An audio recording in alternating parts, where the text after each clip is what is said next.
नमस्कार, टीवी 45 का digital platform देख रहे हैं आप। मैं हूं देवेंद्र कुशवाहा। झारखंड में राज्यसभा चुनाव से पहले झारखंड मुक्ति मोर्चा के एक पत्र ने सियासी तापमान बढ़ा दिया है। चुनाव आयोग को लिखे पत्र में झारखंड मुक्ति मोर्चा ने राज्यसभा चुनाव में धन बल और अनैतिक दबाव के इस्तेमाल की आशंका जताई है। पार्टी ने कहा है कि 18 जून को होने वाले राज्यसभा की 2 सीटों के चुनाव के लिए सत्तारूढ़ गठबंधन के पास 56 विधायकों का स्पष्ट समर्थन है। इसके बावजूद केवल 21 विधायकों वाली बीजेपी ने भी अपने उम्मीदवार उतार दिए हैं। झारखंड मुक्ति मोर्चा ने आशंका जताई है कि बीजेपी धन बल और अनैतिक दबाव के जरिए कुछ विधायकों को अपने पक्ष में करने की कोशिश कर सकती है।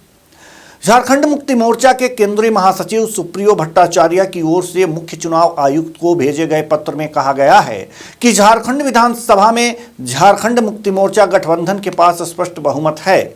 उन्होंने गठबंधन के विधायकों की संख्या का उल्लेख करते हुए बताया है कि झारखंड मुक्ति मोर्चा के 34, कांग्रेस के 16, आरजेडी के 4 और भाकपा माले के 2 विधायक हैं।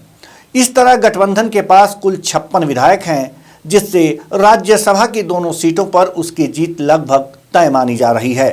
पत्र में यह भी कहा गया है कि राज्यसभा चुनाव में जीत के लिए कम से कम 28 प्रथम वरीयता मतों की आवश्यकता होती है। 21 विधायक फिर भी बीजेपी क्यों लड़ने को तैयार है? झारखंड मुक्ति मोर्चा ने यह सवाल उठाया है कि जब बीजेपी के पास केवल 21 विधायक हैं तो वह राज्यसभा चुनाव क्यों लड़ना चाहती है, जबकि जीत के लिए कम से कम 28 प्रथम वरीयता मतों की जरूरत होती है।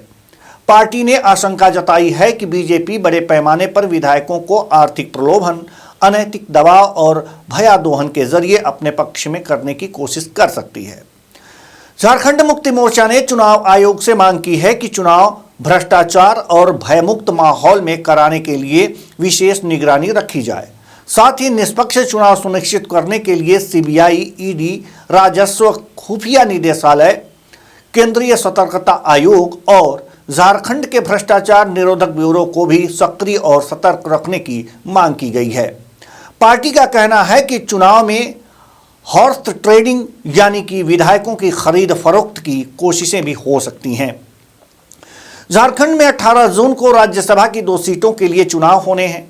इनमें एक सीट पिछले साल शिबू सोरेन के निधन के बाद खाली हुई थी, जबकि दूसरी सीट दीपक प्रकाश का कार्यकाल समाप्त होने के कारण रिक्त हो रही है।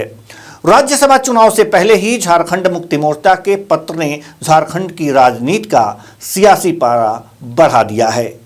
नमस्कार।